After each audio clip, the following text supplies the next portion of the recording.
Welcome back, everyone. Weekly Bitcoin wrap up with the one and only Coach Nick, Lead.Pray.Hodl. So, morning, man.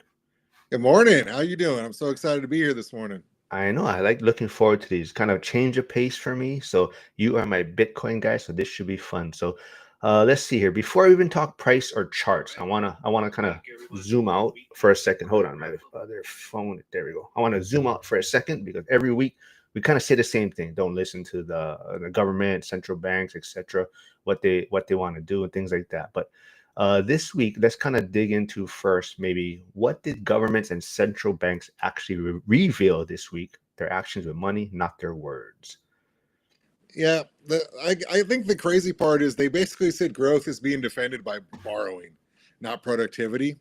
So they turning back on the money printer, right? They're heavy into treasury issuance and buying those bonds, and they're getting into the stable coin thing as well. So it seems that governments basically, um, uh, instead of going tight policy, they're just trying to borrow their way into like helping the economy. The problem is they're stuck with their twofold system: inflation going up, or what do we do here? You know, because again, going back to that, is the K-shaped economy.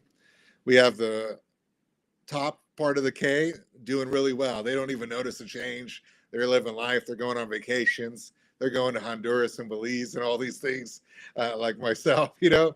And then there's the bottom of the K who's really hurting, where you're seeing changes. You know, I'm a teacher. I'm even seeing some kids wearing the same pair of pants all week. So, you know, before it was like they were getting Uber Eats and everything delivered to school.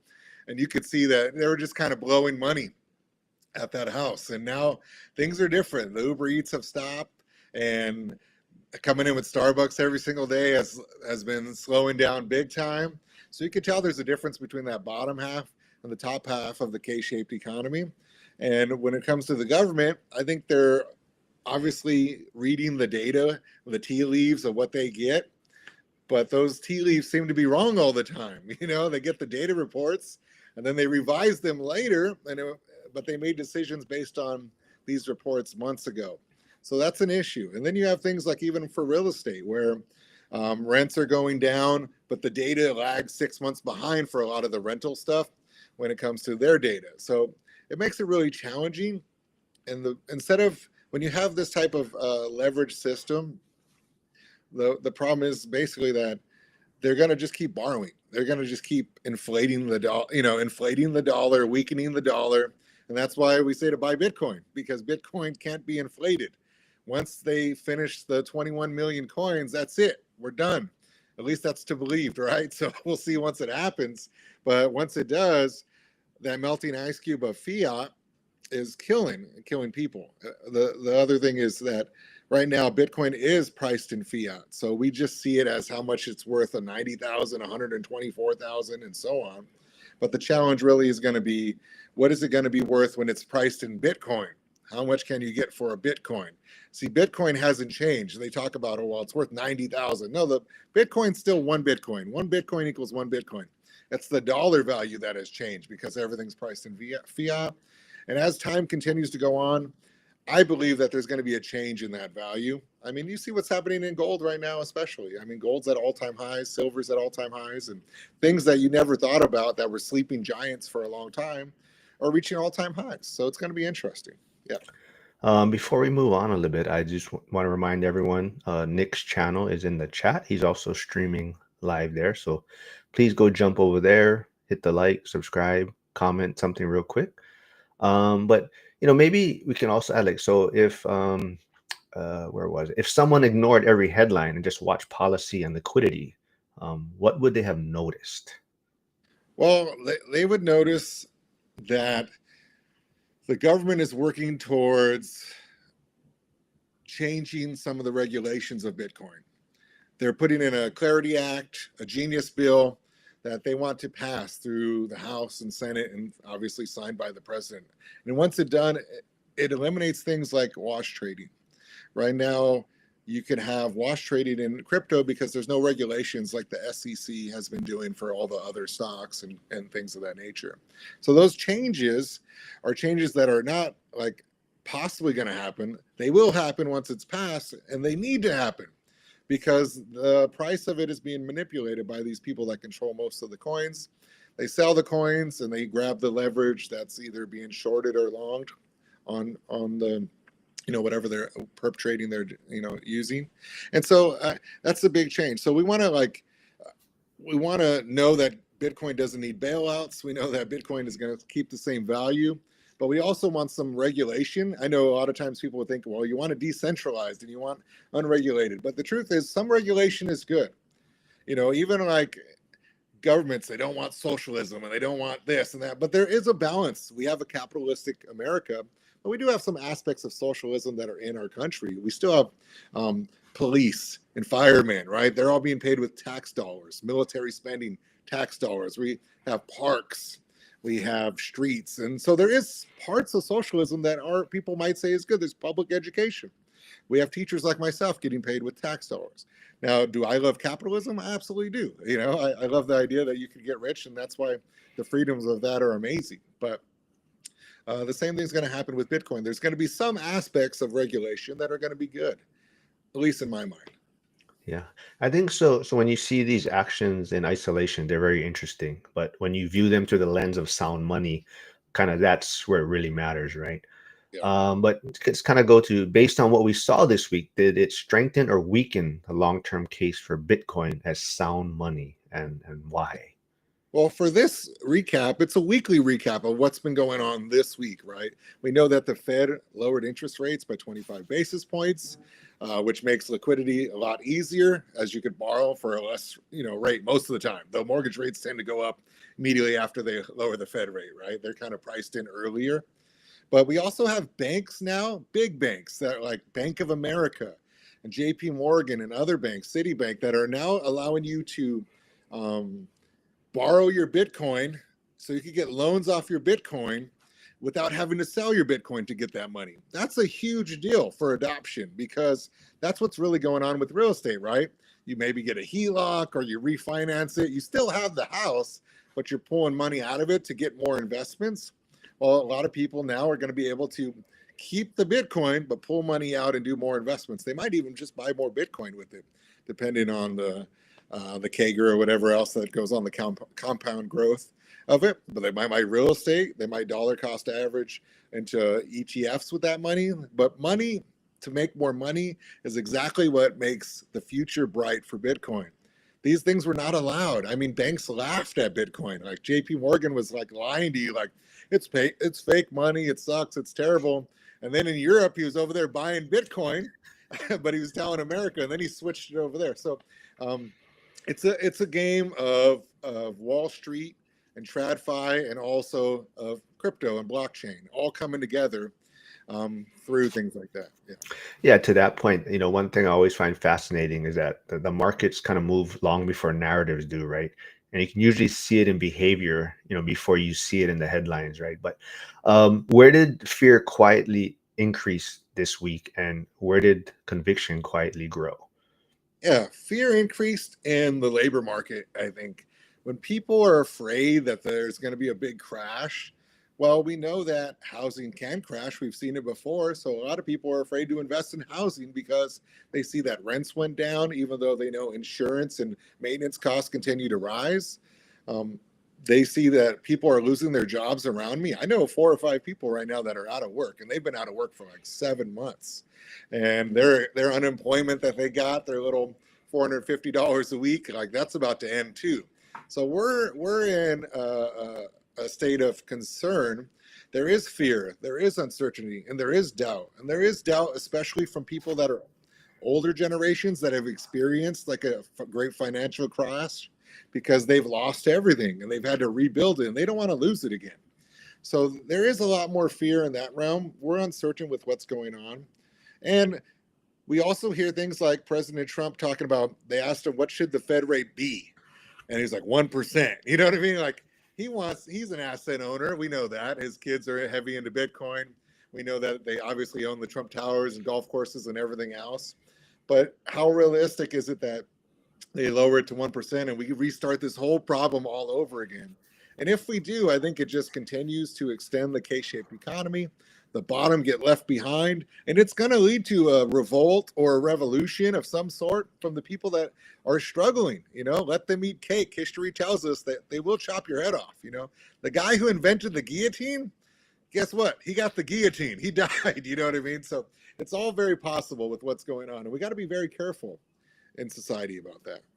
Yeah, I definitely think that's kind of what happened with the New York the mayor race, right? So I think people are fed up out there, and that's why the candidate or the one Yeah. who won, Mandami, he spoke to the people on what they want to hear, and they want to change. And I think, like you're saying, it's a revolt, right? People are fed up out there, and even you're talking about fear and job loss. I think Lumberjack was mentioning it also on his live on Thursday. But even as I read through like Zuber's comments, you definitely notice there's a different vibe from different people out there, right? So in our, maybe where we're sitting, the people that hold assets, you're like, I don't really notice too much, right?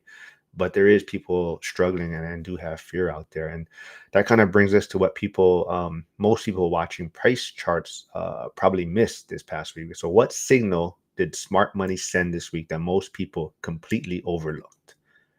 Well, most people are seeing, price drops. We're seeing volatility in the market. We're seeing institutions either buying or selling.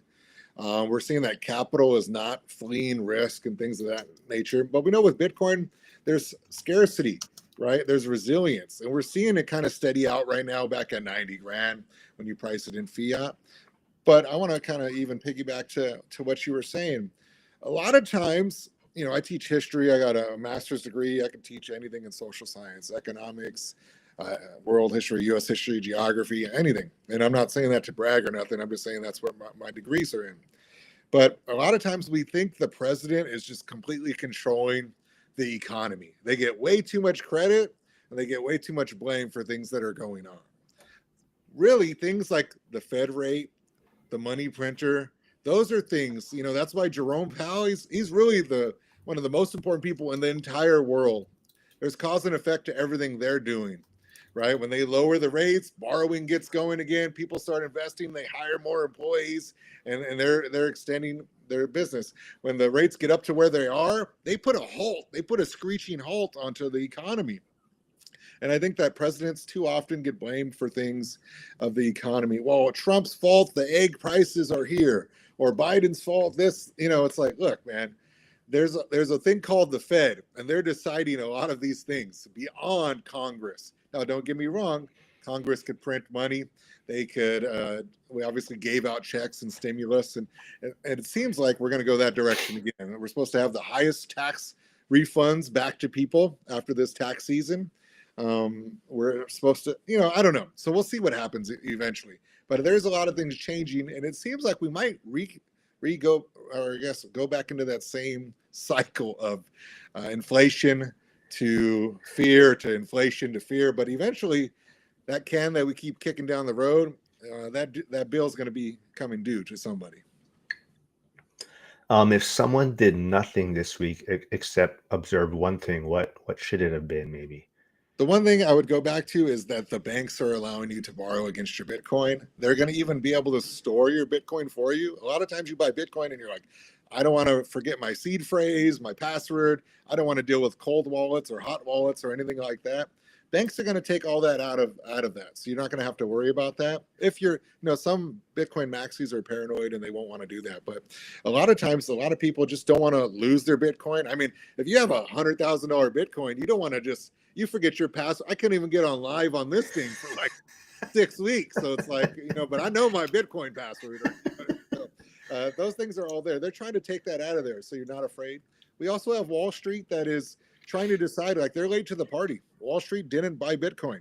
And now they're trying to figure out what do they do to get in this because they see the global adoption. And who would have thought, just before Trump, when Gary Gensler and regulation were trying to get rid of crypto and make it, dismiss it. And now we have someone like the president, the most powerful person in the world, pumping it and helping regulation and having a committee to do so. Well, everyone's kind of a little like, oh man, this is real. This is happening. So, yeah. All right. Well, that's kind of our general framework for the week. So now let's open it up. If anyone has any comments or things they want Nick to discuss. But like he said, we had the most difficult time figuring out how to link Yeah. his channel. Everyone else easy. For some reason, Nick couldn't do it. He finally did it. So like he said, he is linked today live streaming on his channel. So there is his channel in the chat also. So if you can go hit that subscribe button and like over there also, so we can get Nick. What are you at now? 270, 280 maybe? 288, trying to keep going. I want to get to 1,000. That's my first goal. When I spoke with you, Mark, initially about like individual goals when we first started, it was like, let's get to 1,000, you know? So that's my goal. I have daily videos of what's going on with Bitcoin, but not just Bitcoin. I did real estate. I feel like an expert in single family homes and ADUs. That's about it for my real estate. I mean, I even could do property management. I did it all myself. And I obviously sold it all about Bitcoin. I would buy real estate again. I love real estate as well. But that's what my channel is about. It's about daily financial, about leadership. I was a 20-year basketball coach, athletic director, and I'm all about just growing my community and people. I actually care about people, man. You know, when a lot of people don't, they want to use you. It's all transactional, what they can get out of Did you. you notice while you were on your trip that you're getting subscribers? Or Um, I didn't have any internet on the trip. oh, Remember, that's I right. was like, I checked out. So I was like, when I left I don't know if I got a lot of subscribers before I left or not, you know, truthfully. Well, while we're waiting to see if anyone has any final questions or comments, I do want to dig in. This is kind of not on Bitcoin, like you said, real estate, but I did have a live stream with Emily Lopez, who's kind of my regular on Friday now, but she has a big DIY channel. She's in Wyoming. But I put a short or reel out with her. She was talking about buying properties in cash and mentioning how, you're kind of one bad tenant away, your money's all tied up. She did mention, California, New York as places that have very strict landlord tenant policies and things like that. And you commented on that video. It says missing a huge part about New York and California investing. The Yeah. appreciation is so much more. Red states cash flow more, but appreciate less, and blue states appreciate more and cash flow less. So you want to maybe touch on that a little bit while we wait? Yeah, yeah. You're giving up maybe some landlord rights, but for more appreciation in the blue states. Dion mentions it pretty perfectly. I think he wouldn't do California, but he says I want a red county in a blue state because that's basically where he's at in Washington. He's in a red county in a blue state. But there's so much more appreciation. I mean, one of my rentals I had for like a year and a half, 2 years, I made $100,000 in appreciation just in that time when I sold it. And sure, you make a couple $100 in monthly cash flow, but I just love the appreciation aspect of that. And I think it's also a misnomer on how long um, evictions take too. They're like, California, you'll be stuck for 10 years before you can get out. That's not really true. I looked up all the eviction laws for all the states. California has a little longer, but you can get them out in 3 months. You get them out in 6 months, no doubt.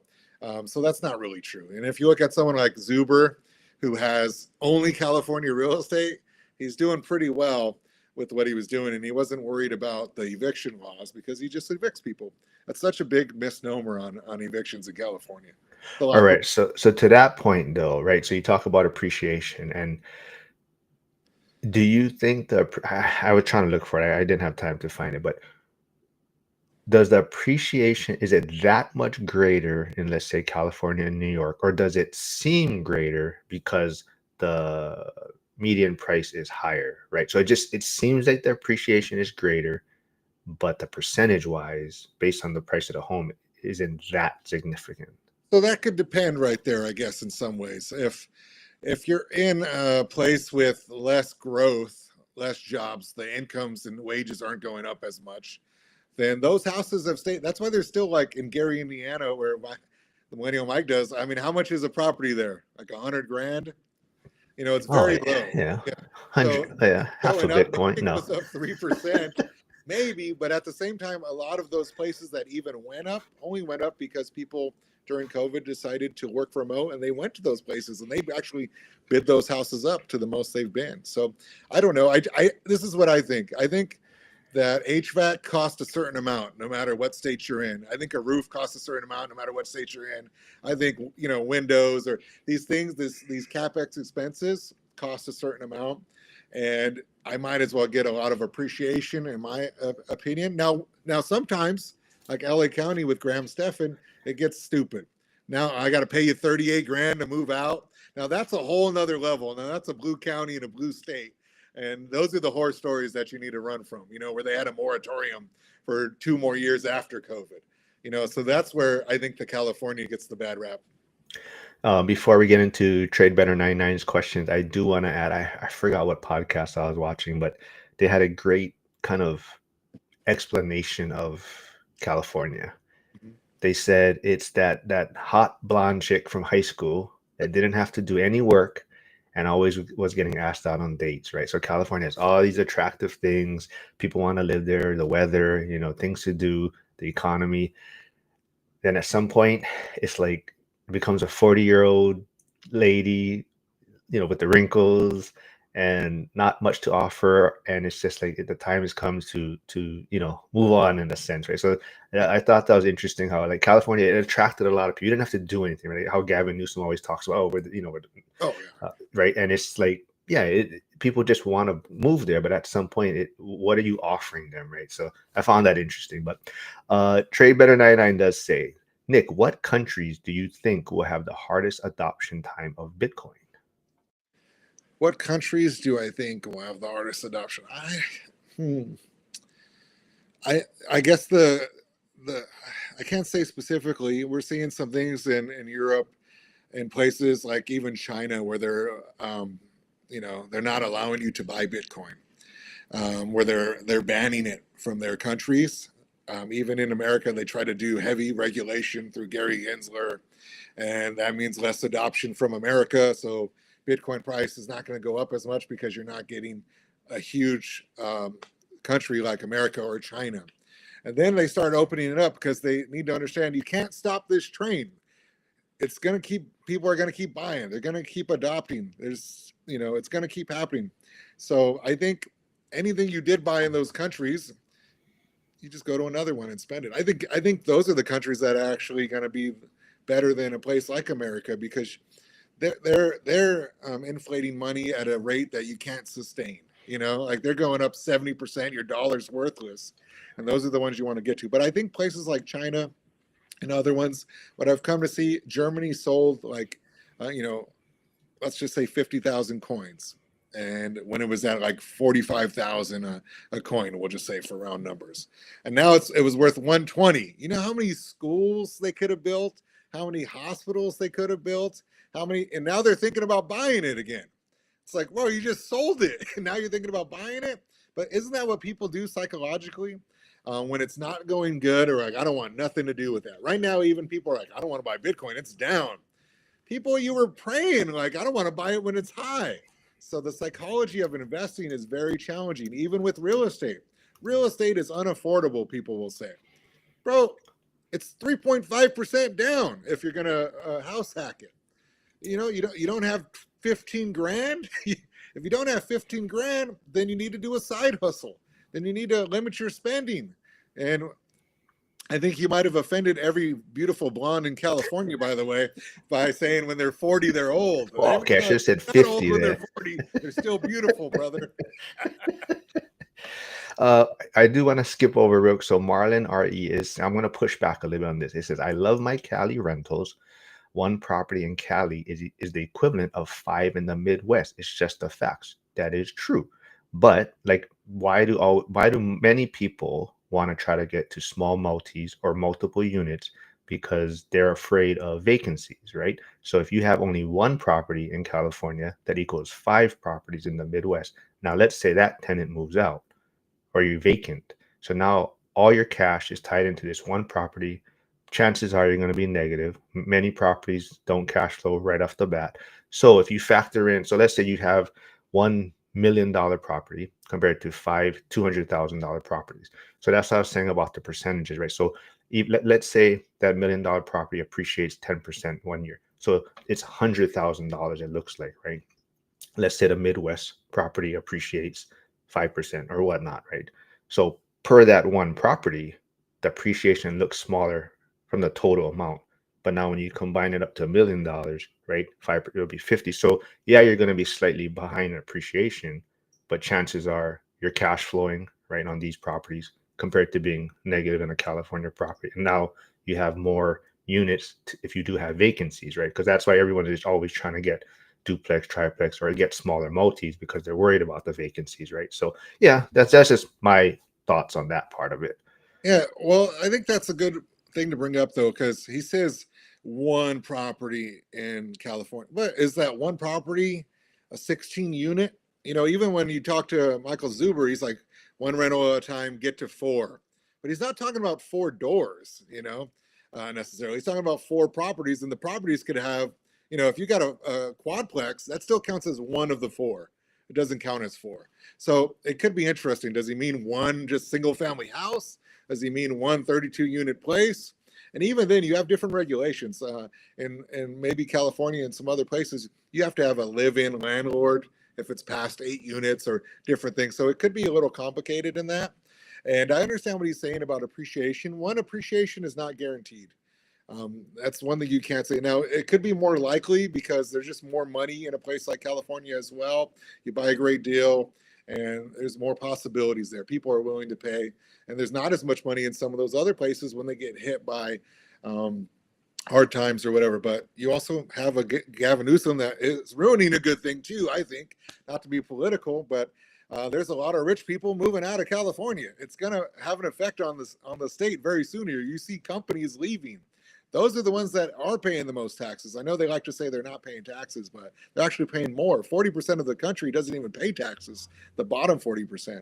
So there's a lot of misnomers here that people need to educate themselves on. And I don't care what political parties I voted, whatever, each way. I don't get into that. But the point is, I wouldn't just say nothing. I mean, nothing's guaranteed. You cannot appreciate. Cash flow is usually the thing that is guaranteed. And so that's why it's a safer bet. And then some states actually do have great landlord laws. In Wyoming, you're kicking people out in days, like adios, you didn't pay it. I have friends that invest in places in like Cody, Wyoming, and others, and Texas even, or Florida. They have some better landlord laws. So yeah, sometimes the landlord laws are a killer, and they are great, and that's why it's a little safer. But there is risk to everything. And I like what you're saying as well. You're trying to mitigate risk at all times. So if you have a quadplex and one of them, is available, well, you're not getting no money. You're still getting three people paying. And that kind of balances out till you fill that fourth door. So I totally understand that as well. Yeah. Yeah, then Marlon RE follows up with Cali has a bigger rental pool and more cash to afford the rent. 40 million people. How many in your Midwest state? He's saying several single family rentals, and we're focusing on LA County. The rest is fine. That is true, but what is the entry point? So if someone wanted to start today, would they be able to buy a cash flowing rental property in California that would make sense for them? And how long would it take them to get in the door, right? So that's so many factors. I mean, every market works for someone, and California does have its benefits, and a lot of people are making money there. But to me, it's a lot of people. It's hard to get started there, right? And that's going to be the most challenging thing, right? So are you going to sit on the sidelines waiting up to build up your down payment? And as you're mentioning, appreciation. So how long will you be waiting there, right? But Trade Better 99 follows up with, Nick, would you sell any of your rentals in Bitcoin? Would I sell my rentals and they would pay me in Bitcoin? Is that what he's saying? I just want to make sure I understand the question. Yeah. It doesn't matter whether they pay me in money or Bitcoin. Yeah, I don't mind. I would sell whatever. I don't care what it is. I'll take my Bitcoin, and I have trading Bitcoin stacks because I get bored a little bit. One thing I realized about myself is like just buy and hold and waiting has me a little bored. I guess maybe because I don't coach basketball. I coached for 20 years. And I don't coach basketball anymore. So I like to just do something. So I have a trading stack, I have a holding stack, and then I'm constantly learning how to do new things. That's why I did single family rentals. Then I learned how to property manage. And then I was like, let's do an ADU. You know what I mean? So and then I created an ADU, and then I bought a house that already had an ADU on it because I was like, all right, let's see the differences and what are the changes. And you just keep learning. I think you should always keep growing. They say get rich in your niche. I totally understand that, but there's nothing wrong with like growing and learning new things and mastering them. I don't know everything about all the storage units and mobile home parks. And I just try to master a few things about it. I'll pivot as needed. I pivoted and sold real estate and bought Bitcoin. I'd sell my stocks or anything else and buy real estate if now's the time. As rates are lowering, I think there's a good opportunity for real estate. Right now, people are hurting or scared or nervous. I think there's blood in the streets coming right now, and it might be a good opportunity to buy real estate. And I don't mind. I sold some of my trading stack, and I'm willing to buy. I was already looking in Charlotte. I told Mark about it. I did a whole property walkthrough via FaceTime on Monday in Charlotte. Just because I think it's beautiful and I want to retire there one day. But yeah. Yep, Charlotte's amazing. I'll probably look in that area or like I said, North Carolina, South Carolina. But Trade Better 99 also adds, will California depreciate with Hollywood falling apart? Well, I don't know if it's with Hollywood falling apart. I think it's with some of the policies and regulations of the governor themselves, and it has nothing to do with a blue governor, or in my opinion, I don't think that way. But I do think if a governor is not supporting, like they're trying to get votes from people, but these other people are supporting the entire state. I know it's a beautiful state. I think it's the most beautiful state there is. But some of the policies are some of the ugliest ones because they're not protecting what's making it great. And you don't want to lose, like even the great city of San Francisco, I've been there. I think it's incredible. But you go there and they're breaking into cars, literally like breaking windows and stealing people's stuff. I couldn't believe it. You know, I saw it 5 times in the weekend I was there. I walked the bridge, San Francisco bridge, you know, and I came back and the car next to me, all their luggage from the airport, because they went straight to the bridge, was stolen. So I think policy can mess things up. When you're breaking into the CVS and they're running and leaving, there needs to be consequences for that. You know, spare the rod, spoil the child. So I think there needs to be consequences and repercussions. I don't think you need the death penalty, but you need to make it so where no one's going to do those things ever again. And you shouldn't be stealing, and you shouldn't be doing those. You shouldn't be destroying people's property for landlords. I think that's completely wrong. You shouldn't have to make them in LA County. I have to pay you 38 grand for you to move. 3 months salary or whatever it is for some people. Like, bro, you don't even make 38 grand. I gotta give you that. Like, that's ridiculous. So those are policies that scare people. And I know a lot of wealthy people that have moved out of this state because they are afraid of those regulations. I mean, Elon Musk just moved Tesla a big portion to Texas, and I don't think Texas is amazing either because they have property taxes that will rip you off. Don't get me wrong. You know, there's always a problem in every state, but you don't want the richest people leaving, man. I'll tell you that. That's a big problem. Yeah. Trade Better wants, I guess, clarified. He's saying yes, the sale of the property in Bitcoin. So I guess to sell it to get paid in Bitcoin. Oh yeah, I'm totally fine. You could sell me that right now in Bitcoin. I know what Bitcoin's valued at. No matter what, it's still valued in fiat at that price. So if you wanted to get rid of it, you could sell it. You might not want to because you might pay different property taxes. Because when you own a home, you know, 2 of the last 5 years, that's your primary rental or primary property. You don't have to pay taxes up to 250 or 500,000 if you're married. You know, I did taxes for 7 years. So it all depends on the tax strategies you want to do. So it depends, you know, instead of maybe doing a 1031 exchange, maybe there's something else you could do with Bitcoin and other things. So it's all going to be creative finance pretty soon here. And I think people are going to want to get paid in Bitcoin because they're going to store it. Look at Grant Cardone right now. He has real estate and Bitcoin. There's nothing wrong with having both. People are like, that was a real estate guy who's pivoted to some Bitcoin. I'm a real estate guy who's pivoted to full Bitcoin, but I don't mind pivoting back. I like money. I don't worship it or anything like that. But I think there's nothing wrong with like having, you see an opportunity, you see the right wave, you know, you're in Hawaii, you see the wave you want to actually take out for surfing. You don't just keep paddling, you jump on it and you surf and you go back out and you get another wave. Hyder is saying USA because the dollar is so useful. The use case is less visual, in my opinion. And then Janelle is saying, as a high school teacher, do you ever talk to your students about investing? I know it's not part of the curriculum, but do you ever share little nuggets of advice or try to plant that investing seed? Oh, 100%. I do. I think, school, you know, I teach world history currently. I teach economics and a couple things, but even in my world history class, we're talking about stagflation. We're talking about gold and how it's heavy and you can't transfer it. And this is why Bitcoin's amazing. I have my other buddy that I work with. He gave $5 to every student in Bitcoin. just to kind of teach them how easy it is. And you let them keep it, who cares? But we're constantly talking about these things with our students, not trying. I pulled out one of my Robinhood brokerage. I said, here's over $1 million. Take a look at it. They're like, you're a millionaire? What are you doing teaching? I was like, well, I love you guys and I want you guys to be millionaires. The difference between me and a lot of other teachers is I actually went to that high school that I teach at. So I lived in that city. I walked through those halls. I've shopped at that mall, and I want them all to be successful. So, sometimes depending on your age, you can't open a Robinhood account or something, but I talk to them about what an ETF is and what Bitcoin is and about Tesla. They're making robots, man, and their cars, their robo-taxis. Those are just robots. they're called cars. You know what I mean? Yeah. So I mean, I know you can't like give them advice, most likely, but when you speak to them, I'm sure you mentioned Bitcoin. I'm sure you mentioned real estate. What do they seem more interested in when you talk about it? Well, man, they seem more. They're when you're kids, you believe you're going to be rich, right? Like every single one of them. They're like, I'm going to go to UCLA. I'm going to go to. Like, bro, you're not going to UCLA. I see your grades. You got 3 Fs right now.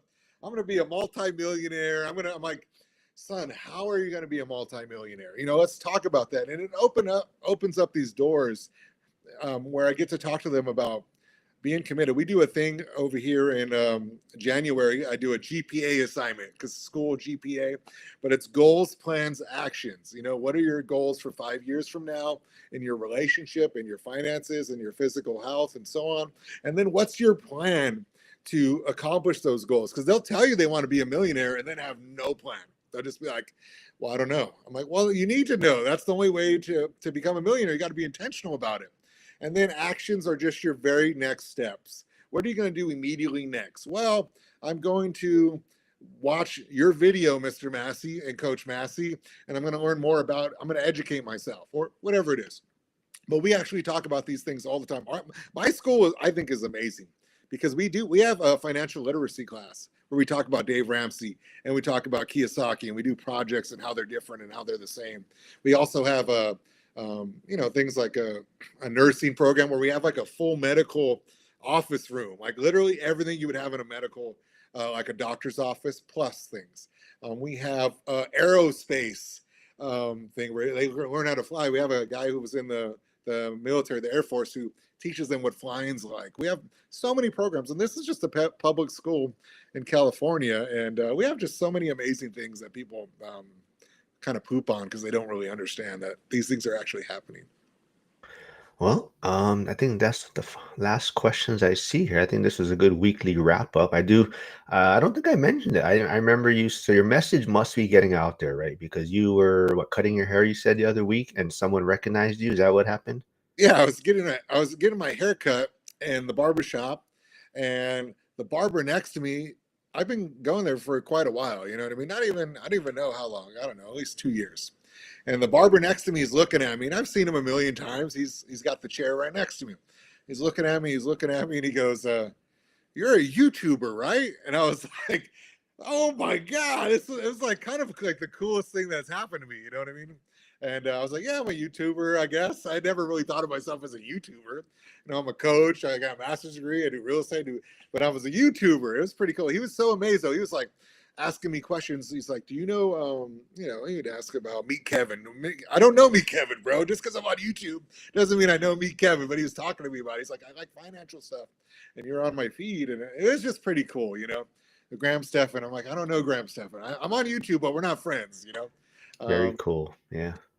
I thought it was one of the coolest things ever. Well, I mean, I'm sure, like I said, it must have felt great, like knowing that your message or your content's getting out there. So, like I said, there is Nick's channel in the chat. So if you have time, go jump over there, hit the like, subscribe if you haven't yet. And I guess we have one final question. TreyBetter99 is asking, what historical figure do you relate to the most? Oh man, if I was gonna go historical figure, I'm gonna go actually with the Bible. I'm Lead.Pray.Hodl, so I'm gonna go with Joseph. No matter a lot of bad things can happen to me, but I'm still gonna persevere. I'm still gonna have faith, and I do believe things end up the way they're supposed to end up, and you could help so many people in the long run.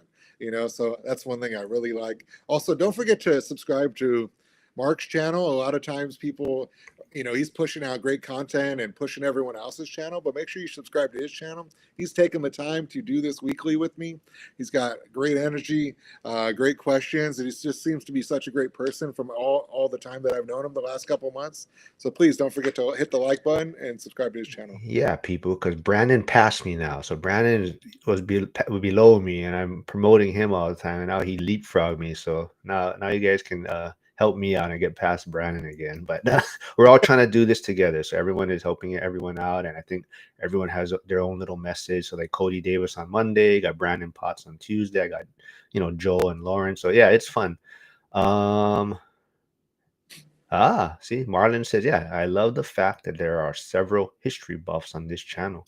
Yeah, that's what I like to try to do. Bring different people on here. The people in the comment section are great. Hyder, Harrison are always super supportive. So I love that. Hopefully, when Hyder starts his new journey into his nonprofit, I believe, we can get him on and talk about that a little bit more. Nice. But Hyder is working on something cool also in San Diego. Hey, Invest to Well, tuning in. Sorry, man, we're wrapping things up, but we'll be back next week Saturday. Same time should be, but we're trying to do this on a weekly thing, a weekly wrap up. It'll be kind of short, same thing, maybe 20 minutes or so, and then the rest is for questions and whatever's going on in the chat. But Nick, what you got planned for the rest of the week then? Oh, the rest of the week I'm going to just continue to do my research. I spend a lot of time researching, and I'm also spending my time. I got my Big Nick Energy Christmas sweatshirt. You know what I'm saying? All right, glad you had the right one you're wearing, not the parental advisory one. No. I All can't right. stand up all the way though. I'm in my underwear. But other than that, Yeah. no, I'm just Okay. kidding. Let's not do kidding. that. Yeah. All right, What about everybody. you? What about you, Mark? What do you got going? I am gonna jump on the new school call going on right after in about 20 minutes. There's a new short-term rental accountability call that's gonna start. Ray and Christopher Price are gonna kick that off. I think a lot of people are looking for ways to cash flow, right? A lot of markets are getting tight out there, so they're looking for different things. We got REI Jared, who does the rent by room, and people I think have maybe soured on short-term rentals, but Ray and Chris are here to be like, no, if you guys do it right, it's still lucrative, right? So they're trying to help people realize that if you make it kind of a unique stay or put the work in, these things are still cash flowing very, very well. Yeah, one thing I want to say to that though is like when you buy your property, have options. Like if you have multiple options, like this will work as a long-term buy and hold. Great, then you're good. But it could also work as a rent by the room. It could also work as a short-term rental. It could also work. So when you have like those options, I think that's really like some people even rent their garages out. So you don't even have to like you like one of the rentals I didn't sorry to go off topic, but they didn't get garage access because you could rent out the garage to someone that wants to put their old car in there or anything else. So you don't have to give them garage access because they rent your house and they'll still rent it. Trust me. So there's a lot of creative ways. No one ever talks about that. And, you can rent your pool. There's literally like people will come in and borrow your pool for a little party or get together because they don't have one at their house. There's a lot of creative ways. So don't get stuck in like one system, one way. Keep learning, keep networking, seeing what other people do, and you'll grow. Watch our channels. All right, yeah, I'll just wrap it up with the one person I always like to give a shout out on, like you're saying, think outside the box is Curtis, RE turn or PE turn RE is because, like I said, his the way he got on the property ladder, right? He bought a property, he basically boarded up a room and he lived in there, no shower. He would shower at the gym, the mom's house, but he did that first house hack, and now I think he's up to 6 units now. He's on his second house hack, but Oh. he did what he had to do, right? So amazing. I give Curtis a hard time, but I love the guy. He put the effort, put the work in. So everyone, thanks for tuning in, and we will see everyone next week Saturday, and hopefully I'll see you in the new school call. But